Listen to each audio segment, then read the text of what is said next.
All right. Dice, don't fail me now. I need that telling blow. All right. Double zero. And down goes Dragon. Hi, this is Captain Everyman. I'm coming to you today to do a couple things. I want to give a review of the latest Dungeons and Dragons movie, Among Thieves. But also, I want to reminisce about back in the day in my high school days and how much I enjoyed playing Dungeons and Dragons. I was introduced to it by a friend of mine in a class that I was taking my freshman year in high school and had a big time fun. I created this character who was a paladin lawful good, and I'm going to tell you more about that after I give the review. So first of all, of course, I loved Dungeons and Dragons in high school. So when movies came out, it would catch my attention usually. And there was a movie before the year 2000, and before crowdfunding was even popular. This movie had crowdfunding in it, and brought this movie to the screen. It was one of the most disappointing things I've ever seen, and I've been searching the internet to try to find it, and I can't. So that's the first Dungeons and Dragons movie I can remember. And it was woeful. It was very disappointing. It wasn't exciting. Didn't really capture the essence of gameplay at all. The second movie I remember was with one of the Wayans brothers, and it came out in 2000, I believe. And it was just called Dungeons and Dragons, if I remember correctly. And it would disappoint me too, although it had funny moments in it. It really wasn't what I wanted. So now fast forward to 2023, and I saw the trailer for this new movie, Honor Among Thieves, and I was really excited about it. So I went to see it, and let me tell you, it was good. And so compared to the other movies, this is a huge step up.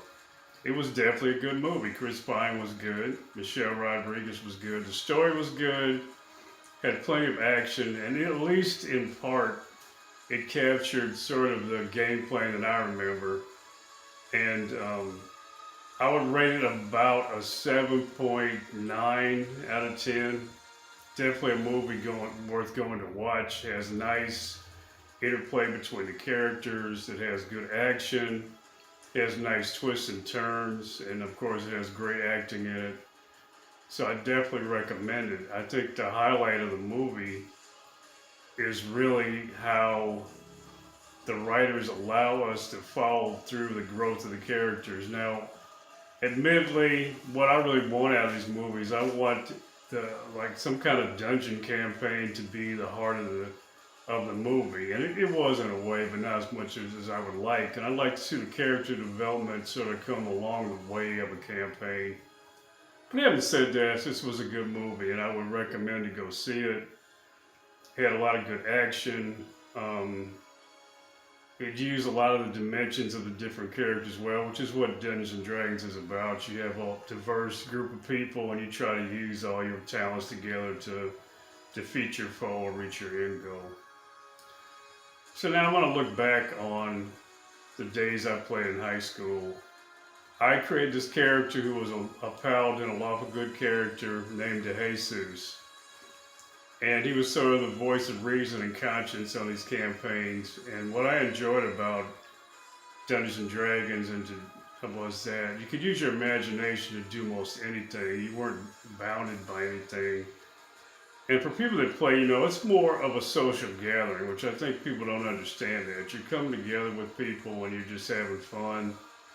And people would always ask me who never played, did you win? And I'm thinking, that's not really the way the game works. You're really there to enjoy using your imagination and enjoy the company of the people you're with. And you win because if you're successful in your campaign, you get the artifacts, you save the damsel or whatever you're trying to do, you are. So to give you an example, I was kind of, which might shock you, kind of a nerdy, geeky guy back then. And what I liked most of all was using my imagination and trying to be a creative person.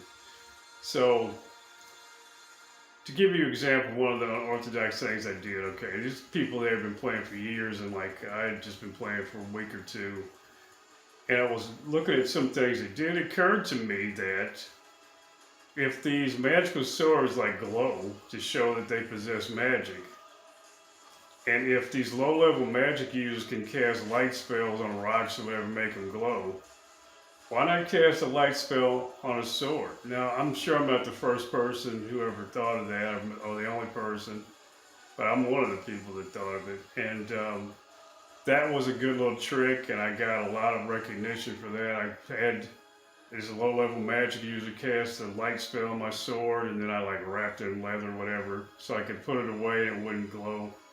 Then I would like jerk it out, and we could easily bluff our way out because sometimes you get into these caves or whatever, you grab whatever you're in there for, the treasure, whatever, but getting out is the hard part. You got to try to survive after you've roused everything.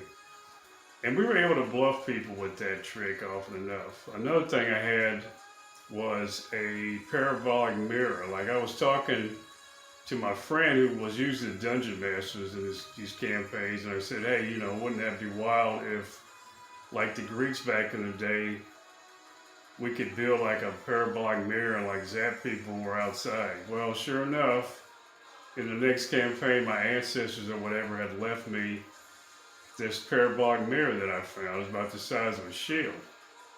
And so, you know, like a lot of old dogs, I used the same trick over again. So I had a magic user cast a spell on a dagger, and I would set that in front, you know, a light spell on a dagger. I set that in front of the mirror, and you're thinking, well, what good is that? Well, when you're in a dark cave or a dungeon, you got this light beam you can focus. I would like focus the light beam on the eyes of the people we were fighting, and I was able to, like, you know, knock down percentage points of accuracy or whatever, and that really helped us too. So that gives you an idea of how the kind of Dungeons and Dragons player I was back in the day. I was an avian paladin, which means I had wings, which wasn't very useful inside a dungeon or a cave. But when we got outside and we were like doing spy missions or whatever, trying to collect information, I could fly up in the air and look around and stuff like that. So anyway, to summarize, Dungeons and Dragons was a fun game I enjoyed back in the day. I look back to that with fond memories. And it is a great game for imagination and just for like a social gathering, like I said. And I would rate the new movie, Dungeons and Dragons, Among Thieves, about a 7 out of 9 and worth going to see. And if you're a Dungeons and Dragons fan of the game, you will enjoy that movie and have a good time as well.